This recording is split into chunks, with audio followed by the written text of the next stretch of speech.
अस्सलाम वालेकुम दोस्तों, मेरा नाम डॉक्टर असद महमूद है। दरियाए फरात के बारे में इंतहाई अहम पेशन गोइयाँ क्या सच साबित हो गई हैं या नहीं, इस वीडियो को एंड तक देखिएगा, बहुत कुछ सीखने का मौका मिलेगा। कभी कभी कुछ राज सदियों तक छुपे रहते हैं और जब वो जाहिर होते हैं तो पूरी दुनिया हिलकर रह जाती है।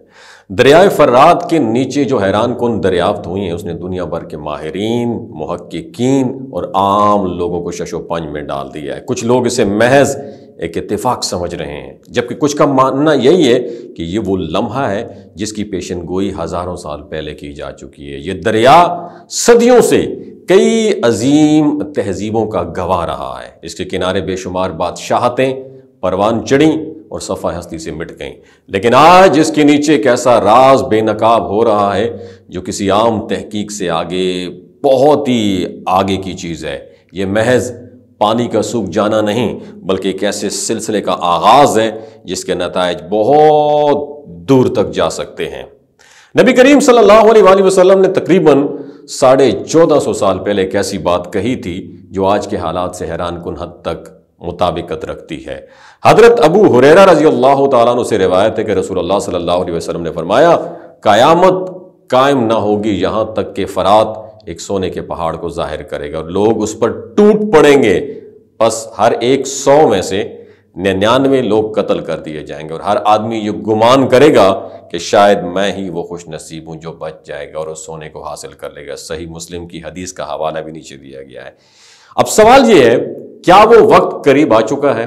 क्या फरात के नीचे वाकई वो खजाना दफन है जिसके बारे में नबी करीम सल्लल्लाहु अलैहि वसल्लम ने खबर दी थी? अगर ऐसा है तो इसका मतलब ये हुआ कि दुनिया एक बहुत बड़े फितने और आजमाइश के दहाने पर खड़ी है और ये दरिया तेजी से खुश्क हो रहा है और अब तक इसका 30 से 40% हिस्सा मुकम्मल तौर पर खुश्क हो चुका है।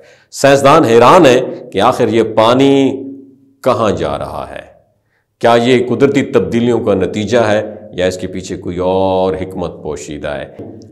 तो जब माहिरीन ने इस दरिया की तह में एक पुरस्रार दरियाफ्त की, ये कोई आम जमीन थोड़ी थी बल्कि यहाँ एक कदीम सुरंगों और गारों का एक वसी और अरीज सिलसिला पाया गया। ये सुरंगें आम नहीं लगती क्योंकि उनकी साख्त कुदरती नहीं बल्कि किसी इंसानी हाथ का काम मालूम होती हैं। ये देखकर माहिरीन हैरान हैं कि अगर ये वाकई किसी कदीम तहजीब का काम है तो फिर वो तहजीब कितनी तरक्की याफ्ता रही होगी।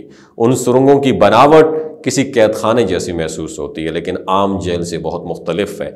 यहाँ के कमरों की दीवारें गैर मामूली हद तक बड़ी और मजबूत हैं और कुछ माहिरीन का कहना है, ख्याल है कि ये जगह किसी खुफिया तहजीब की रिहाइश गाह हो सकती है। लेकिन असल चौंका देने वाली बात पता क्या है कि उन सुरंगों के दरमियान एक बहुत बड़ा खाली इलाका पाया गया जहां ना कोई कमरा है ना कोई दीवार है, बस एक वसी व अरीज मैदान जैसी जगह है जो किसी खास मकसद के लिए डिज़ाइन की गई है। ये वही जगह है जिसके बारे में कयास आराइयाँ की जा रही हैं कि शायद यही वो मुकाम है जहां सोने का ख़जाना दफन हो सकता है।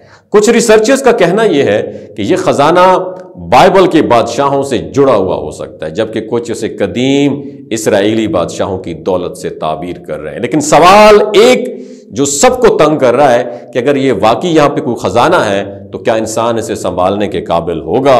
क्योंकि तारीख़ हमें बताती है कि जब भी ज़मीन से कोई बड़ा ख़जाना बरामद हुआ तो वो हमेशा जंग और तबाही का सबब बना है।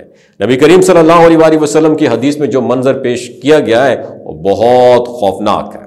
लोगों का लालच उन्हें एक ऐसी जंग में धकेल देगा जिसमें सिर्फ खून बहेगा। हर शख्स समझेगा कि वही खुश नसीब है जो इस खजाने पर कब्जा कर सकेगा, लेकिन हकीकत में यह खजाना एक आजमाइश बन जाएगा। यह हकीकत है कि आज दुनिया पहले ही कई जंगों और तनाज़ात की लपेट में है और अगर फरात का खजाना जाहिर हुआ तो ये सूरत हाल मजीद बिगड़ सकती है। और कुछ लोग कह रहे हैं अगर वाकई ये वही सोने का पहाड़ है तो इसे खोदने में कोई कबाहत नहीं है, जबकि कुछ माहिरीन का कहना है कि अगर इसे खोला गया तो दरिया के पानी का बहाव उन सुरंगों की तरफ मुकम्मल तौर पर उनको तबाह कर देगा और हो सकता है ये खजाना हमेशा के लिए गुम हो जाए। लेकिन असल मसला ये नहीं है कि ये खजाना कब जाहिर होगा, बल्कि असल सवाल ये है कि जब ये जाहिर होगा तो दुनिया पे उसके क्या असरात मुरतब होंगे। क्या ये दुनिया को مزید جنگوں میں دھکیل دے گا؟ کیا انسان اپنی فطری لالچ پر قابو پا سکے گا، یا پھر وہ وہی وقت ہوگا جس کے بارے میں کہا گیا ہے کہ فرات کا خزانہ ایک بہت بڑی آزمائش بنے گا؟ یہ تمام تر سوالات ابھی تک جواب کے منتظر ہیں، لیکن ایک بات تو واضح ہے کہ یہ صرف ایک عام دریافت نہیں بلکہ ایک ایسا سیکرٹ ہے جو دنیا کی تاریخ کو ہمیشہ کے لیے بدل سکتا ہے۔ اگر یہ وہی پریڈکشن ہے جس کا ذکر احادیث میں کیا گیا تو پھر ہمیں خود کو تیار کر لینا چاہیے، کیونکہ یہ خزانہ کسی کی خوشحالی کا سبب نہیں بنے گا، بلکہ یہ وہ آزمائش ہوگی جس میں کامیاب وہی ہوگا جو دنیا کی چمک دمک سے بچ کر اپنے ایمان کو سلامت رکھے گا۔ اللہ ہمیں ان آزمائشوں سے محفوظ رہے اور ہمیں ان فتنوں سے دور رکھے جو ہمیں دین سے بھٹکا سکتے ہیں، کیونکہ اصل دولت یہی ہے کہ ہم اپنے ایمان کی حفاظت کریں، ورنہ دنیا کی دولت ہمیشہ کے لیے ہمیں برباد کر سکتی ہے۔ اپنا بہت خیال رکھیے گا۔ اللہ حافظ۔